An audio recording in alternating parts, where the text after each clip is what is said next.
Industries of Titan.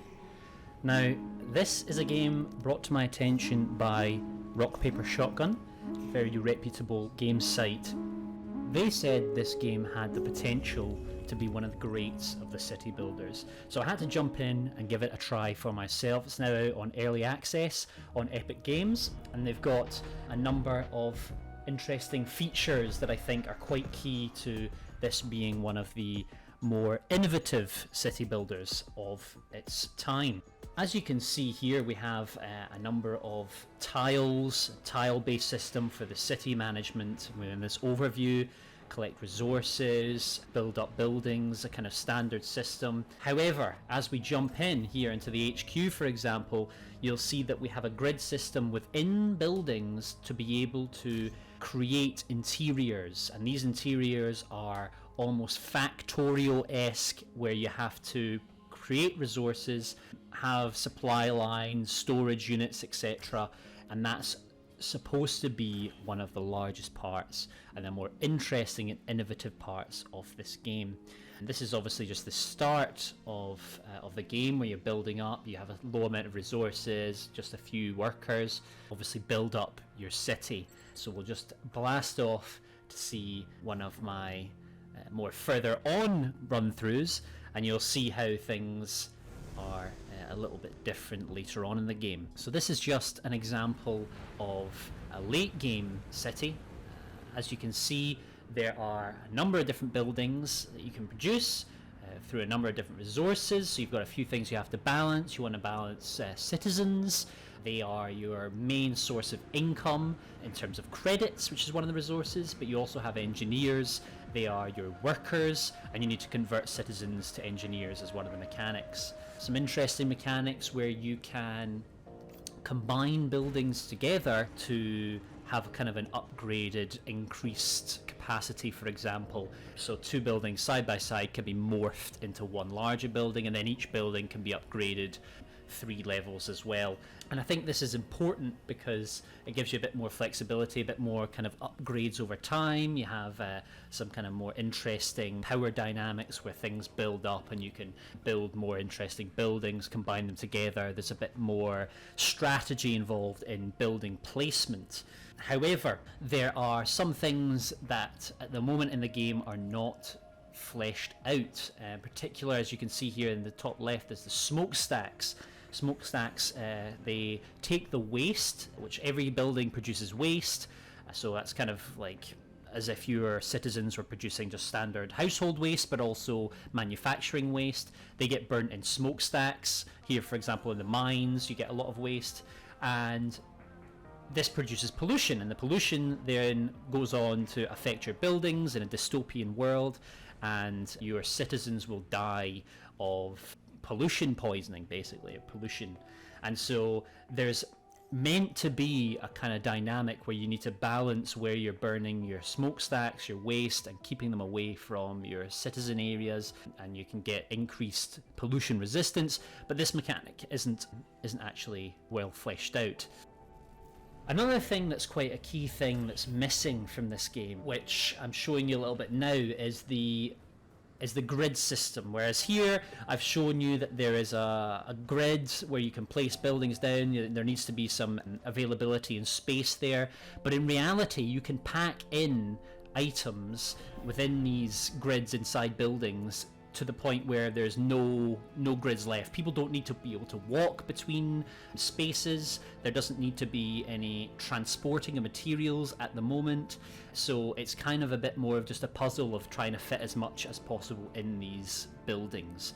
And that's something that will be fleshed out in the future according to the early access. They will have things like pipelines for fuel, but I think that's a big thing that is missing from this early access title at the moment, is the logistical side of things. They've promised roads and logistical sides in the city view, promised it in the grid-based view within the buildings, but at the moment it's not in, and it does detract from the experience quite heavily. Another thing is, which I'm showing here, is the mechanics behind expanding. So you need to have a power grid to expand, and then you also need to build an HQ, and then that increases your area of influence, and then you just keep expanding expanding out that way. And at the moment, the gameplay is very limited in both content and in objectives, where the only objective currently is to destroy rebel bases, and the rebel bases spawn far away from your central city. And that results in you having to keep just spreading out, trying to find these rebel cities. And then once you get to find these rebel cities, you just click a button to overtake them with an influence action, and then that's it. So you find these rebel bases, you overtake them by clicking a button, and that's the objective's over. And that's a really long and tedious process as well. And it basically is kind of like step by step. You're just slowly building up resources. You go further out, you slowly build up resources further out, and there's no real strategy behind that once you've reached a certain point in the game. And that's something else I want to mention about the longevity of the current build, because with regards to the coolest feature, which is going inside buildings and building up this grid-based system, it's actually totally pointless past about an hour into your city build, because you have buildings which function to provide all of the resources that these structures within the factories and within the buildings can provide. And what that means is, once you get mid to late game, there's no point in you going into these buildings and building them, because you can just build whole power plants instead of, for example here, building power-based grids within the factories. Yes, there's some optimization that can be done, but in reality, you just don't care. You just don't need that optimization. And that's a real shame, because it basically makes the one major unique selling point of this game totally obsolete within an hour of playing. And that really detracts from the overall kind of current package that you're getting with the game right now. What I'm doing here is just building some gun turrets, because there is combat in this game, and this as well is very bare bones at the moment. You have rebel raiders which come in, they have these ships, and you can see these are randomly generated, and your turrets will shoot at them. You can upgrade these turrets, they do more damage.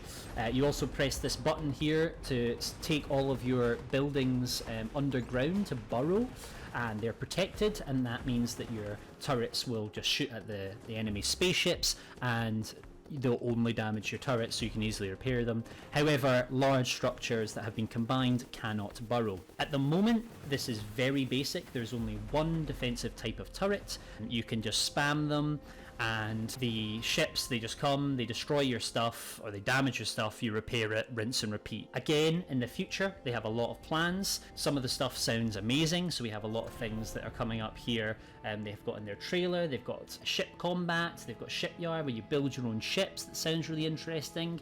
The roads and transportation, which I said is essential, which they mentioned earlier. They also have things like weather systems, which adds to the overall atmosphere of the game, and that's really interesting, but it doesn't add to the content of the game. And I think some of these things, they're really good ideas, you know, research tech trees, population health and hospitals, all of these things that they've got in these future plans. It's a huge big list, and I think that's one of the risks of Industries of Titan. I've tried to be concise with my description of the mechanics. However, I do want to reiterate that this game has a lot of potential. The graphics are great, the atmosphere is great, and a lot of the systems have real potential. So while the list of planned updates is long, I really do hope that Brace Yourself Games can pull it off. And thus I would give it a medium risk for the moment. However, there has been an update. There's been an update which adds roads, which I previously said was essential, so I'll follow up this video going over the patch 0.1.14. Thanks for watching.